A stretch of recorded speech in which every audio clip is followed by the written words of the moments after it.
રાધનપુર ખાતે આવેલ અંબિકા રોડ ઉપર શ્રીજીનગરના રહીશોને પીવાના પાણી વેચાતું લેવા મજબૂર બન્યા છે।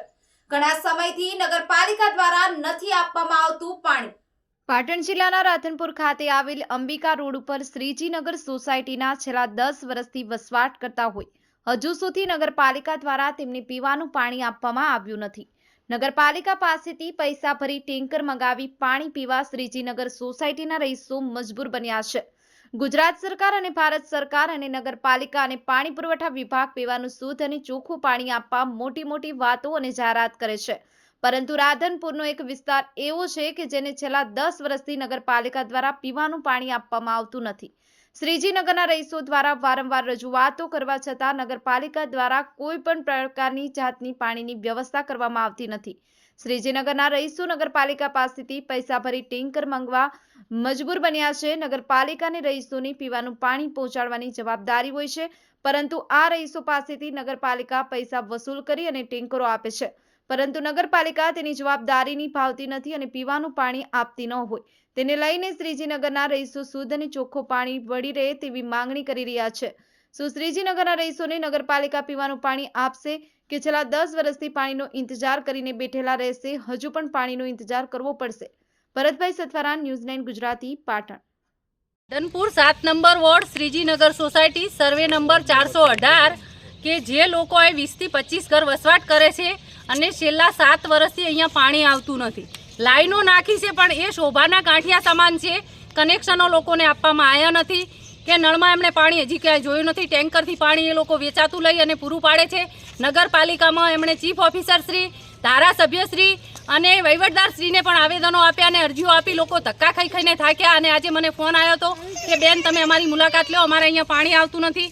આ લોકોને પીવાનું પાણી તો પીવાનું પણ નાવા ધોવાનું પાણી મળતું નથી। વેચાતું પાણી લઈ અને આ લોકો અહીંયા વસવાટ કરી રહ્યા છે, વેરો ભરે છે, ટેક્સ ભરે છે। તો એ લોકોનો ટેક્સ અને વેરો શા માટે લેવામાં આવે છે? અને આ પાણીની સુવિધા પૂરું નથી પાડી શકતી નગરપાલિકા। અને નગરપાલિકા એક બાજુ એમ કહે છે કે અમારા અંડરમાં સોસાયટી નથી આવતી, તો સામે જ એક દાખલો બેઠો છે કે નગરપાલિકાએ મકાન બનાવી આપેલું છે, તો નગરપાલિકાને અહીંયા પાણી નથી આપવું, આ એક કિનાખોરી રાખી રહી છે। અને નગરપાલિકા જો તત્કાલમાં હવે ચૂંટણીઓ આવી રહી છે, અહીંયા પૂરું પાણી પાડવામાં નહીં આવે લોકોને, તો લોકો ગાંધી ચિંધ્યા માર્ગે ઉગ્ર આંદોલન કરશે અને હું પણ એમની સાથે છું। મઘાપરાના રોડે રહ્યો છો અમે, શ્રીનગર રોડ અમારો સિસોટી, એમાં અમે 10 વર્ષથી રહ્યા છો અહીંયા। અમે ત્યાં પાણી હજી ભાર્યું નથી। પાણીનો બહુ ત્રાસ છે, ત્યાં પાણી પીએ ત્યાં નાવે ધોવે એવું પાણીનું નથી। અમે કેટલી અદન અરજીઓ આપી, નગરપાલિકામાં ગયા પણ અમને કાંઈ ઉતરવી વાતનો મળ્યો નહીં ભાઈ। ઘરવેરા લઈ જાય એમાં લાઇટે નહીં, ત્યાં ઢાંફલે કે બીજે ગોળા કે બીજું લાઇટ વેચાય છે નહીં। સફી વેરા, પાણી વેરા બધું ભરો છો અમે, તે છતાં અમને આ લોકોનું પાણી ના આપતા હોય તો અમારે કે રાડે કરવાની? તમે રાડે કોઈ સાંભળતા નથી, જરાય જમી રાડે નથી સાંભળતા, તો અમારે એ લોકોને કઈ રાડે કરવાની છે? અમારી આડે આ વિનંતી આ રીત છે। તમારું નામ? નામ નાગદી, સોસાયટી એમાં મઘાપુરા રોડ, રાધનપુર। મારું નામ ભેમાભાઈ જીવાભાઈ રબારી। અમે છેલ્લા 7 વર્ષથી આ સોસાયટીમાં રહીએ છીએ। નગરપાલિકામાં વારંવાર રજૂઆત કરવા છતાં કોઈ પણ એનો પાણીનો મને કોઈ રસ્તો પડ્યો નથી કે પાણીની કોઈ લાઈન આપી નથી। અને અમે ધારાસભ્ય સુધી રજૂઆતો કરી, કોઈ પણ કર્મચારી, આગેવાન, લોકસેવકો બધાને રજૂઆત કરી પણ કોઈ અમારો આ પ્રશ્નનો નિકાલ થતો નથી।